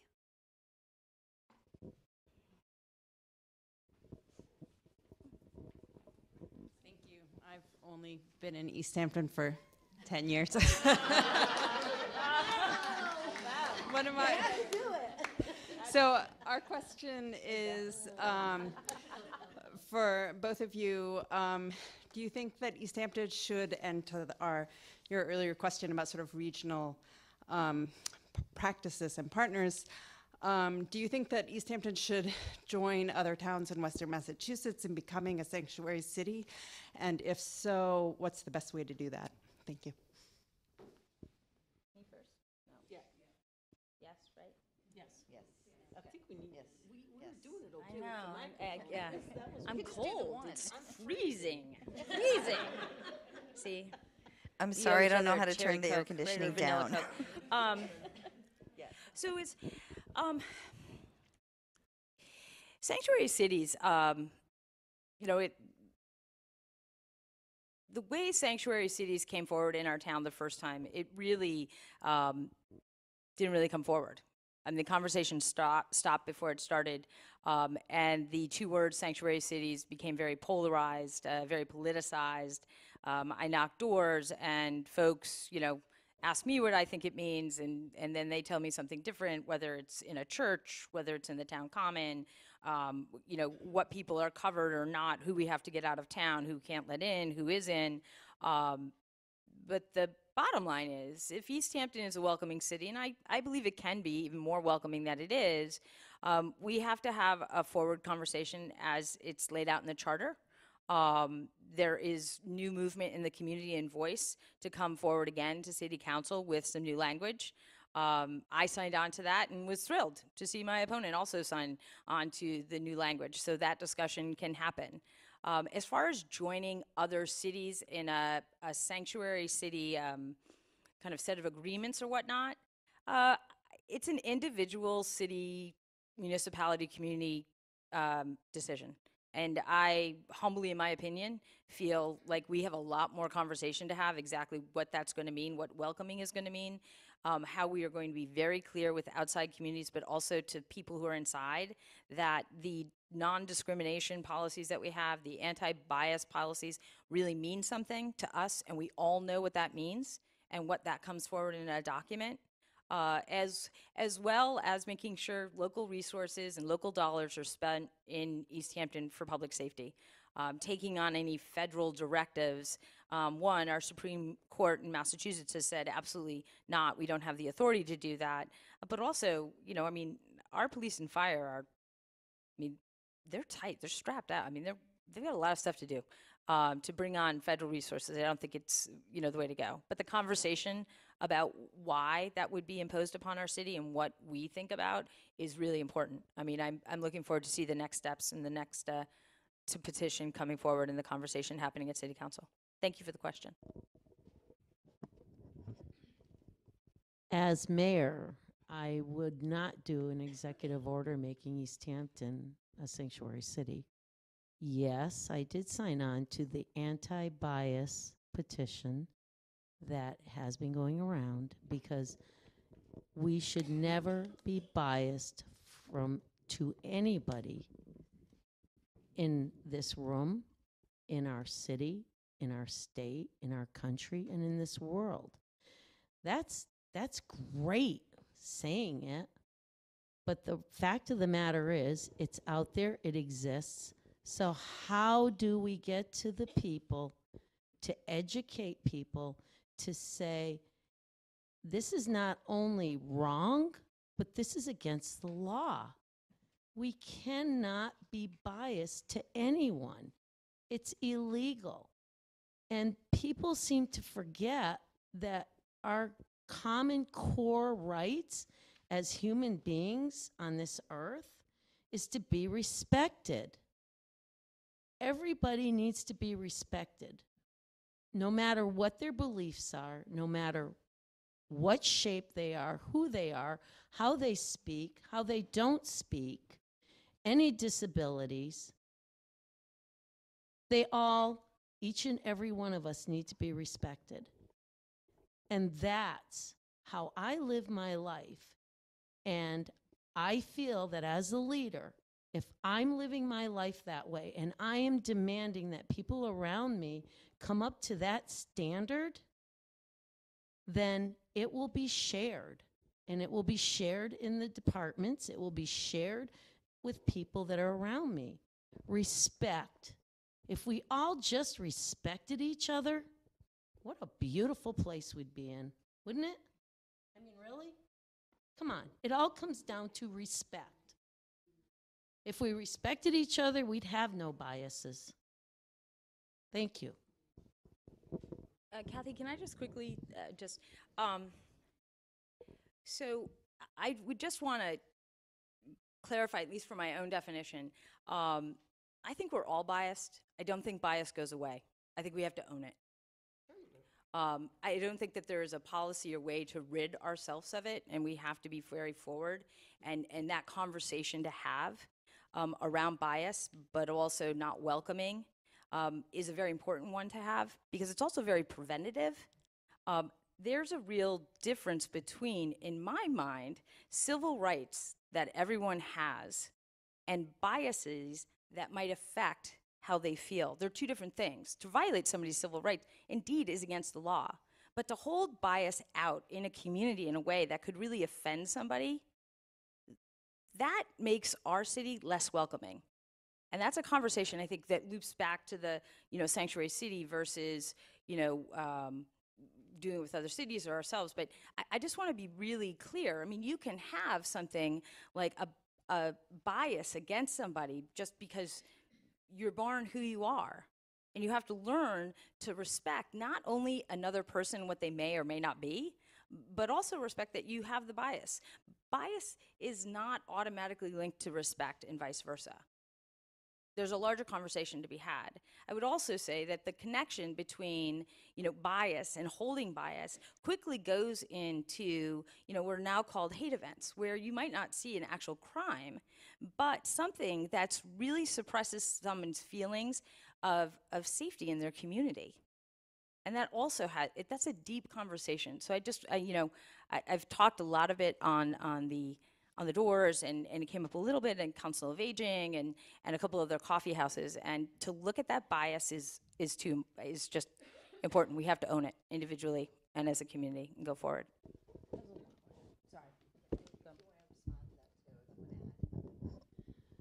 Well, yes, I agree with most of that, yes. We each are not born, and children are not born with prejudice or bias. They're taught it. So this is going to become a much bigger community event where the conversation, as difficult as it is, needs to take place. My opponent's right. We all have to own our own inefficiencies. But with doing that, you need to grow, recognize it, own it, and grow out of it. And that's by education. So as mayor, I'm planning on doing a whole lot of that. And my friend over to the left here will be instrumental in doing that. The more people we get coming to the table to talk about things, more people we get the conversation going, a lot of times that just opens the floodgate to like, oh, I think I may have said that at one time. Wow, I didn't realize it hurt your feelings. Okay. There's going to be a lot of public and service events that I'm planning on using the media for. We're going to be getting, I would like to be getting groups together, speakers, kids, adults, our senior population, because it's all going to be an educational process. But we got to get the conversation started. I don't disagree with that.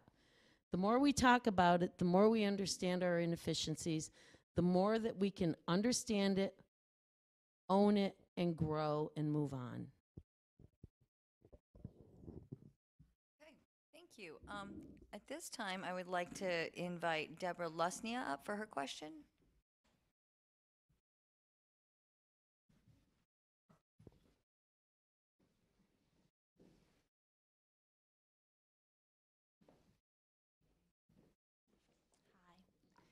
You've both indicated that you support the idea of a pre-K through 8 school building in Easthampton, a new pre-K through 8 school building in Easthampton.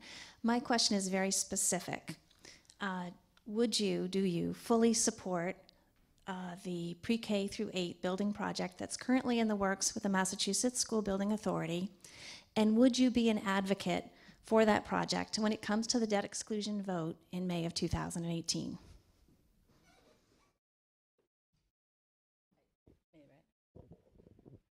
Yeah, this is definitely not a 3 or 4 minute answer.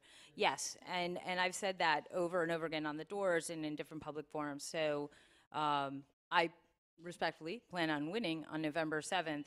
But win or lose, I'm a part of that team to get a new school, no question. As equally, I am a part of that team that's going to look at how to make it as affordable as it can be for every resident. And there's some real, there's some real big financial considerations there, and looking at new revenue, that whether it's coming to reassessment of properties, the local tax on marijuana. I mean, we've got a couple of things to take a look at. It is going to change the finances of the city, sure, but we have to invest. I'm on board. I'm on board being mayor. I'm on board school consolidation, 100%. Oh yeah, this building was spoken about, I think, probably when I was in grammar school.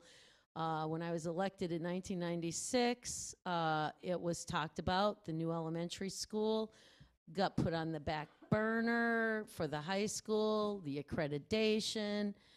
It's time. It's time. It's like having your 20-year-old car, and your 20-year-old car is worth $500, but you've got $3,000 of repairs you have to do. It's time. It's the same thing. I was at the debt exclusion meeting last night, but I've been sworn to secrecy, so we won't talk about it. Thank you, Deb. Okay. But yeah, I'm definitely on board.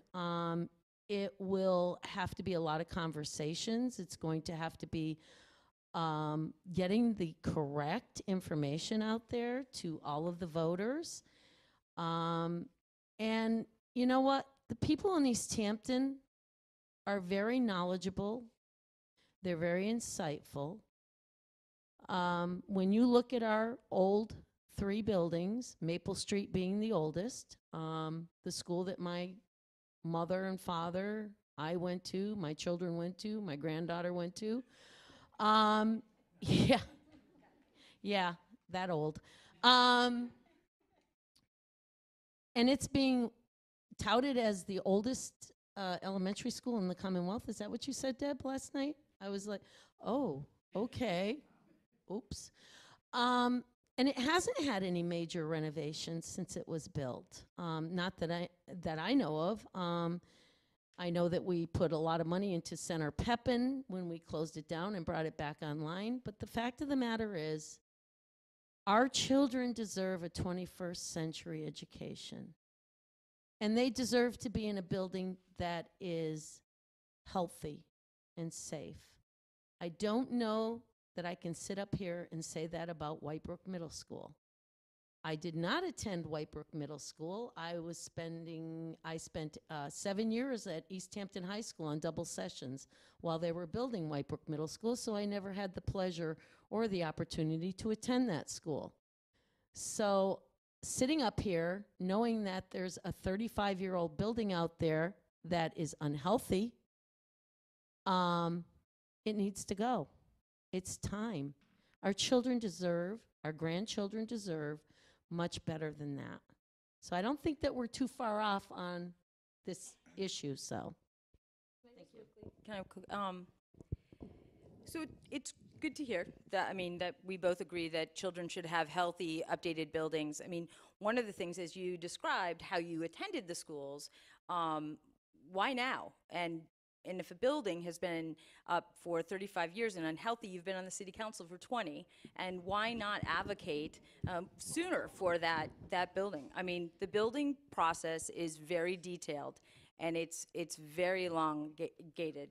And we have fought for a long time to get into the process. I just wonder, in city council, did you have a strong voice to get a new school sooner for our elementary students? It's 100-year schools and then 35. First of all, the building project is not brought forth by the city council. It's brought forth by the school committee and the school building needs committee. When they brought the project to us for the high school, the city council was on board. We did it. We supported it. It went through. It's up to the school committee and the superintendent and the school building needs committee. 20 years ago, when it was talked about, the school committee didn't have the appetite to go for it.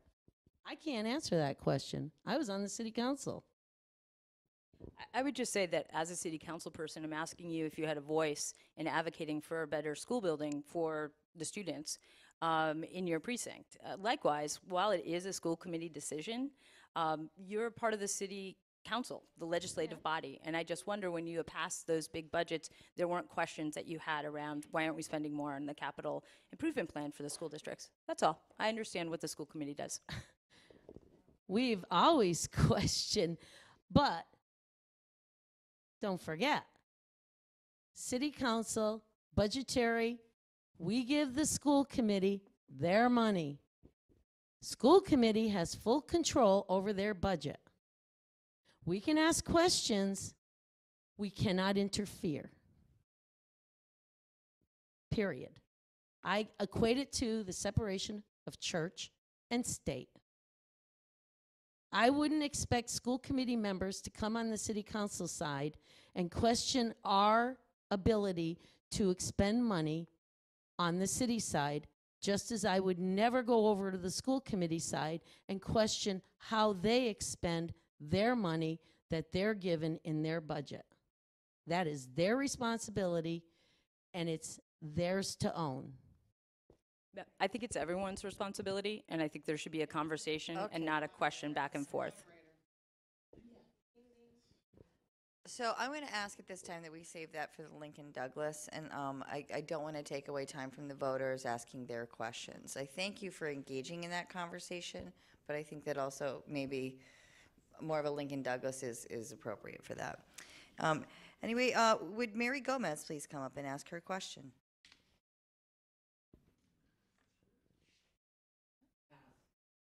Okay, that's a pass.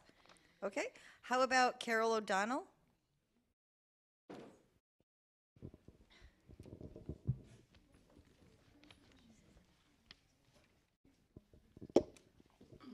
Good evening.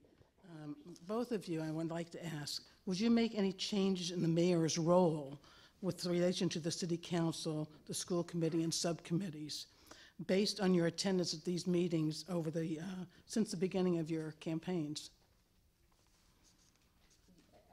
Okay. I heard a little bit. Okay, I'm sorry. I'm okay. I'm asking you if you would make any changes in the mayor's role with the school committee, the city council, the subcommittees, based on what you've observed in attending meetings.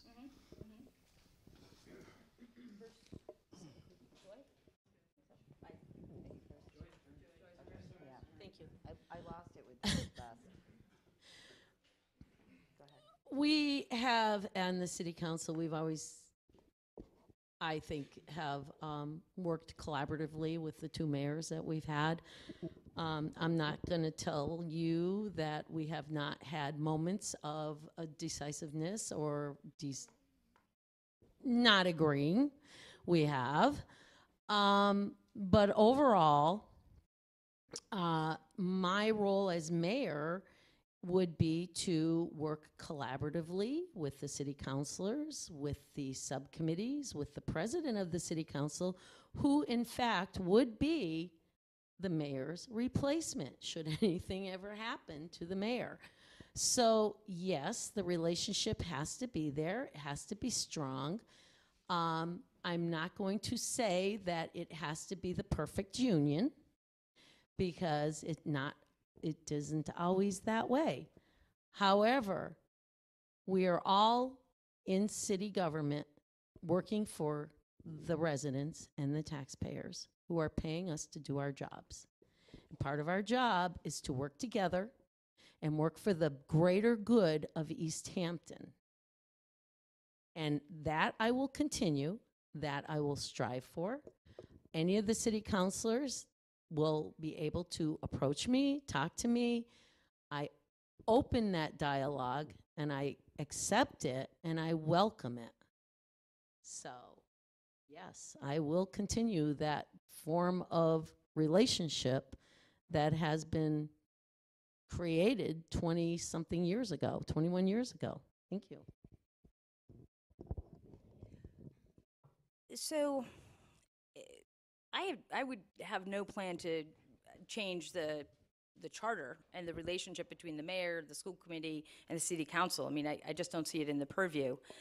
If you're asking about changes between the mayor, the city council, and the school committee based on the meetings I attended, I would ask if attendance counts as reading the packets or watching it on a video. I think every mayor has a tone and a conversation to be had with the rest of the municipal government. And I'm certainly, it won't be exactly the same as Mayor Cadger or Mayor Tosnick, but I mean, I'd like to see understanding each other's roles is one thing, but to have a conversation around that and have that in a public forum, so when the school committee is making a decision about a school or the city council is making a decision about what goes to ordinance, that there's a lot of communication that not only the city council has or the school committee has, but there's cross communication, and that the mayor is a part of it, but also the public. Great, thank you. Would Julie Byrne please share her question? Oh, sorry. That's okay. Julie Bourne. What action or decision have you, either one of you, taken in the past that you regret, and how does that impact your decision-making process now? How could you see it impacting you in the future? So Nicole goes first. A decision that I regret that impacts.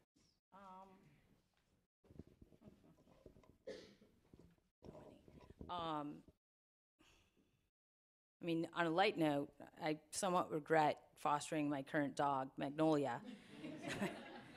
And it's impacting my life daily as I find trash and remnants of whatever she and my other dog fight over. On maybe a more serious note, I regret deeply probably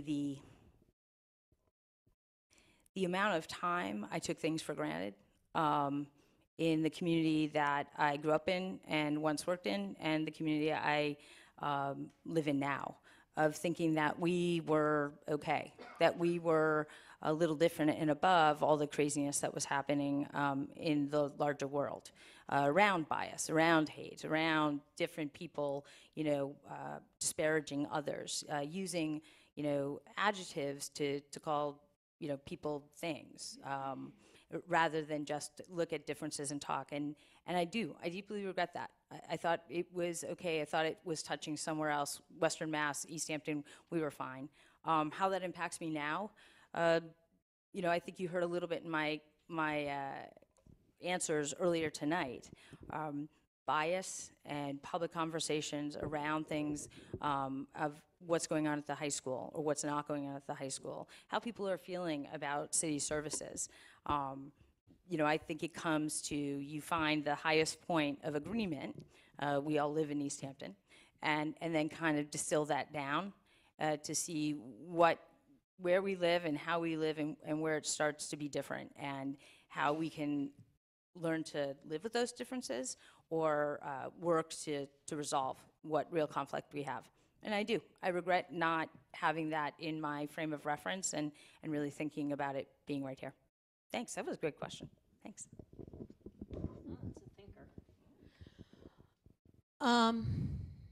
Regret.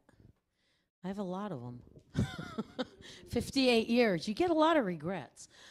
I think that the biggest regret that I have right now that has impacted me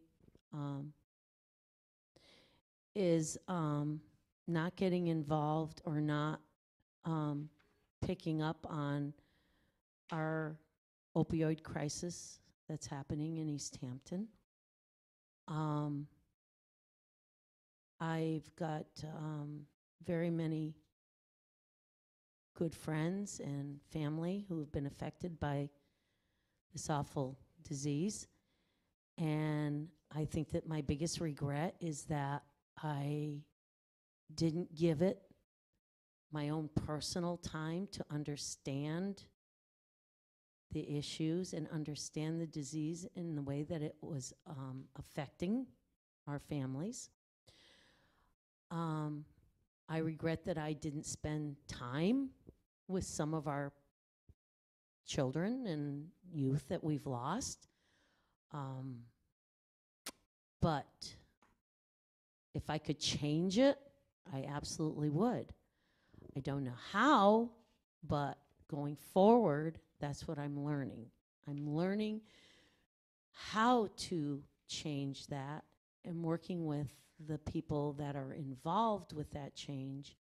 And as mayor, I will, and I have said it, that I will make that change a priority as mayor.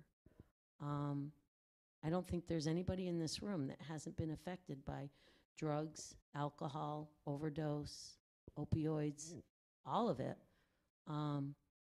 So that would be my biggest regret, is that I didn't spend enough time recognizing it. But lesson learned moving forward is, what can we do to help the families?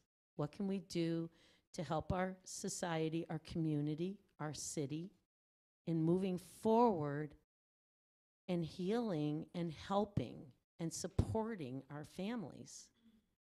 So, yeah, it's personal. Thank you.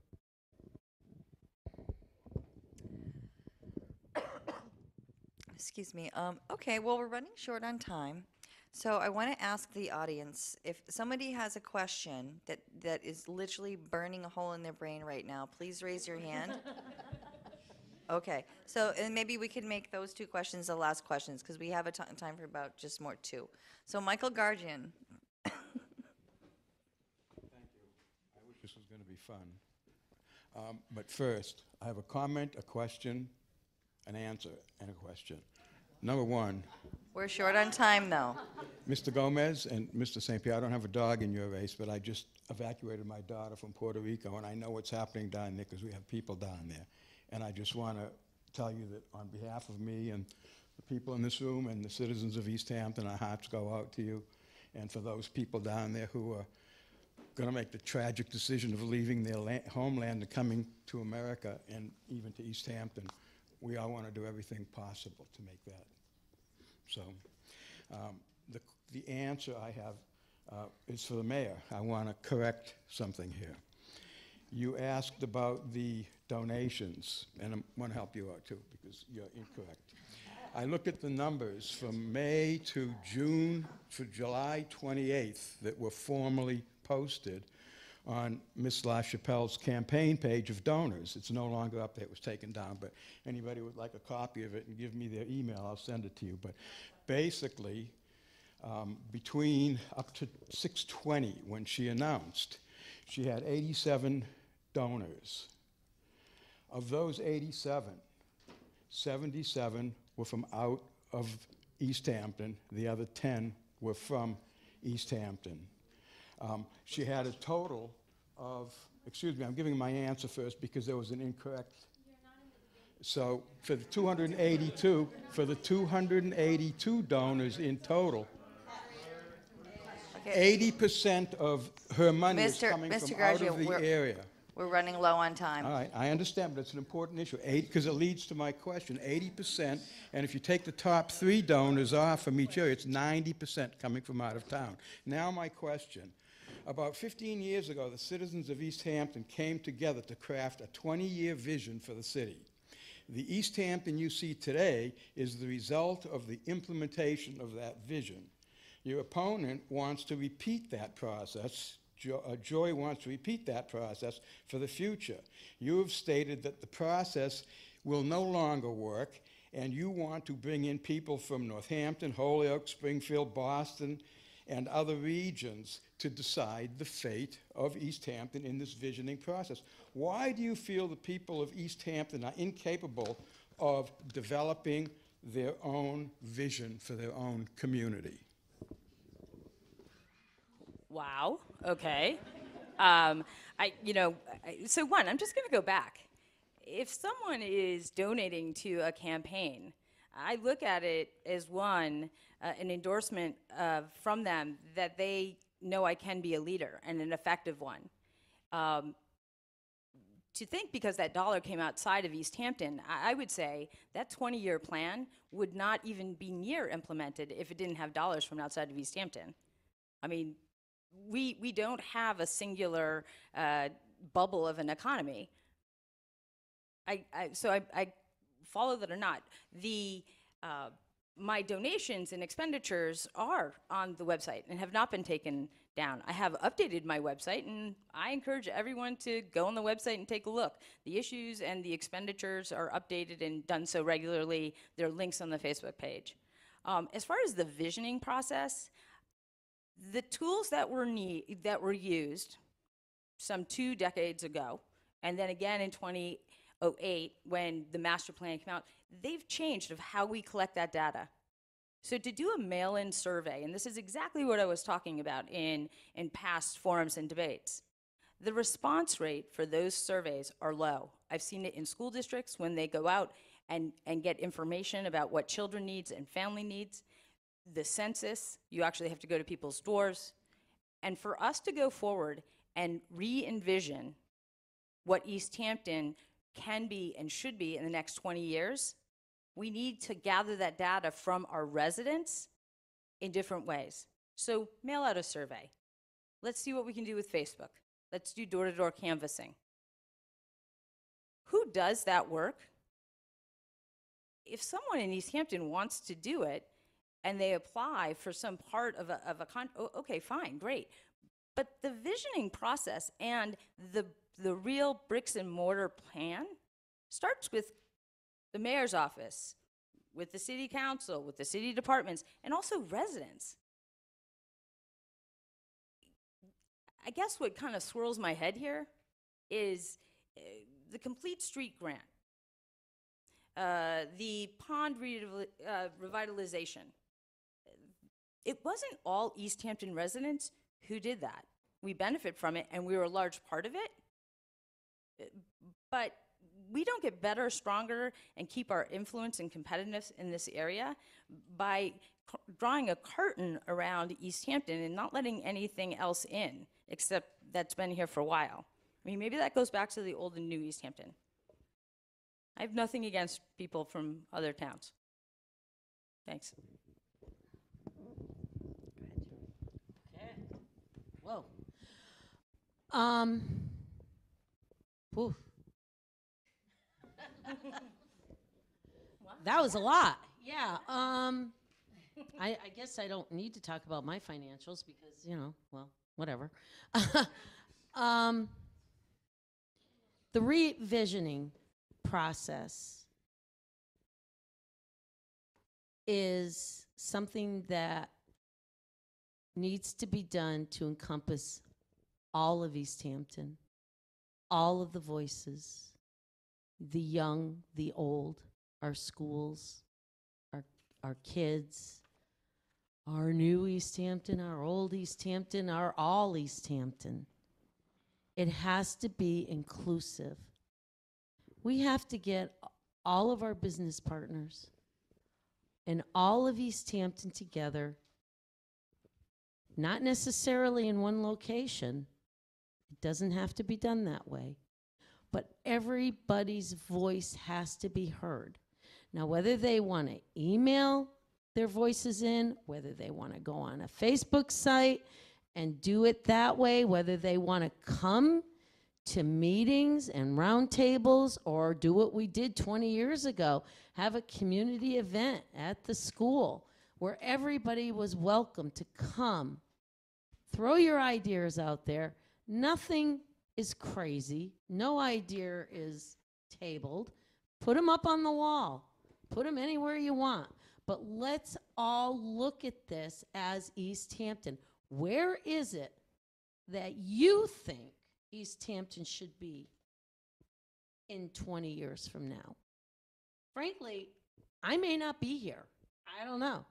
But I think Mr. St. Pierre had a very good lead in with, hey, you know what? This is going to affect the 20-year-olds that are here today and the 30-year-olds going forward the next 20 years. They are our people that need to have the stake in the process. Those are the people that we have to draw in to get all of their ideas from. What is it that they want to see their Easthampton look like 20 years from now, 10 years from now? That is so important. When I think back when we did it 20 years ago, those kids that were at that high school then were 17. Guess what? They're now approaching 40. 20 years, they're going to be approaching 60. It's the momentum of going forward that I'm focused on as mayor.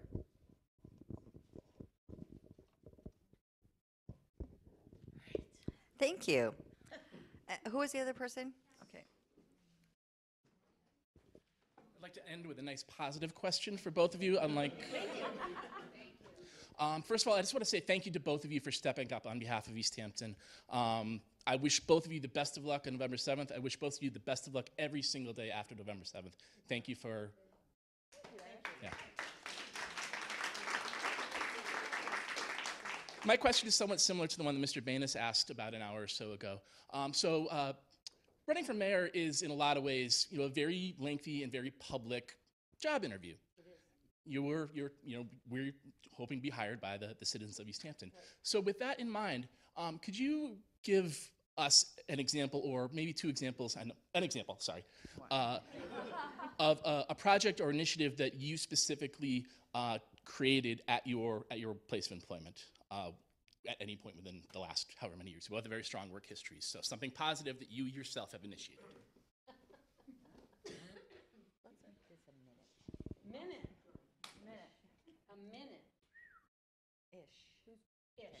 Who went first last time? So Joy goes first this time. Oh, okay. Positive initiative, Northampton Public Schools. Wow, 17 years. I have taken the transportation department in Northampton and have made it to what I would say is a Class 1 transportation system in any school department you will find, probably in Massachusetts. And I brought that about by getting nationally certified as a director of transportation and nationally certified in special needs transportation. The things that I do for my kids in Northampton, you will not find anywhere in Massachusetts. My kids are transported by my buses, by my drivers, who are trained by me, who have the knowledge, the education, and the compassion that parents are appreciative of. So for me, my biggest brouhaha in my day comes from those parents that call me and say, thank you, or, oh my goodness, what do I do? And I can calmly sit there and say, this is what we're going to do. But don't I need this? Nope, you don't need that. We will get it for you. We will get it done. We will give your children the best of the transportation and educational value that we have to give. And I'm vested in that. It's going to actually be kind of hard for me to leave Northampton in a lot of ways, but I also know that I will be leaving it in capable hands. But that is one of the biggest initiatives, was getting my special transportation kids onto proper vehicles and with safe, trained drivers and monitors. Nicole? So one of the, from my perspective, it was very positive, and eventually was for my employees. At the center school, the last couple of years before I was kind of getting ready to leave and set the school in a good place, we had over 300 employees, and they were all over Western Mass, and the level of communication and cross-communication as far as what one teacher in a school was doing versus another was really haphazard. It was a series of texts and emails, and it was just very hard to follow. And I led a very pointed initiative to transition all of the software and communication software in all of our companies, all 7, to Google Drive. We became a Google company. That was amazing, 300 folks throughout Western Mass.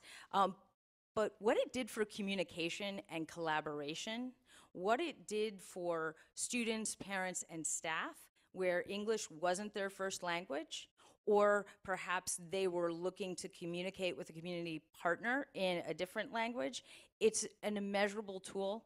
It was very cost efficient. But it also brought a solidarity between staff and students and learning that I never imagined. It took about 18 months to do, but at the end, even my direct managers were like, I'm so glad we undertook this. We can get so-and-so on a hangout, or we can communicate instantly without a problem. The other nice thing about it was it was fun towards the end. But also, it made us really look at our compliance and also encryption to make sure how we were communicating, especially, sensitive information, or even something about a fellow employee or student. It was safe. It was encrypted. We had redundancy in backing up that data, and it was a learning process for us all of how we could just be a tighter team and share information in the best possible way. Thank you. Candidates, I want to thank you both for coming tonight. And I know we're going to do closing statements, but before we do that, I just also want to levy the comment that as a member of this community, I am so proud that this community put up 2 incredibly bright, capable women to run for the CEO position. And so I want to thank you both for that, because it does show our community that, yeah, we can do that. And it shows our daughters and our granddaughters that, yeah, you can too. So thank you. Okay, so I'd like to move on to closing statements. And would you like to do them in the reverse order? Sure. Okay, let's do that. 1 minute statement. 1 minute, that's fine. I just want to get it straight. Thank you all for listening, and Easthampton Media for being the great community partner that you are. I want to do, or I want to be mayor for kind of the last answer I had of the extreme satisfaction that I have as being a leader and bringing folks together for efficient communication, for new ideas, but also the history of a community and go forward. So if you are 60 and wondering where you are in Easthampton and in a vision process, you know where you are, or you're 20, that's really young, you have a place, and you know how to communicate, and you know how to be a part of the community without question in a welcoming way. I would say, as an attorney, a school administrator, and a superintendent, as well as a community activist, I look forward to bringing all of those skills to City Hall and to the corner office. I do think that I am the only candidate in the mayoral race with the resume to do the job and do it the best and in the most professional way that the residents of Easthampton deserve. Thank you very much, and I'll be at the speakeasy if anybody has questions or want to comment further on what we started here. Thank you. Thank you. I have lived here my whole life. I love Easthampton. I have invested my life into Easthampton. I've invested my children and now my grandchildren. My granddaughter is a freshman right now at Easthampton High School, and I'm proud of her. She's doing a great job. I'm proud of where the schools are heading now, that we've gotten over our bumps and bruises and bangs and so forth. Easthampton is evolving. It's exciting, and I'm going to be, and I want to be part of it. I'm proud that Mayor Tausnick and Mayor Cadger have endorsed me, which signifies to me that they have the support, or they have given me their support in the fact that they understand and support me going forward with the knowledge that I've gained over the last 21 years. I'm a facilitator. I listen. I will lead. Once I get my information, we will follow the plan. We will advocate for the new building. We will get it done. We will implement the seniors tax write-off program. I will get it done.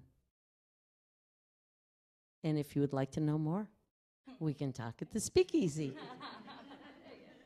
Thank you. Thank We're you, always everyone. changing it up from 1 minute to 2 to 3 to 5. It's whatever. We work with it. Ladies and gentlemen, thank you for joining us tonight, and we hope to see you at the speakeasy. And also, since I have a captive audience, I just also want to announce the grand opening of Easthampton Media, which will be next Friday at the kickoff of Open Studios for Eastworks.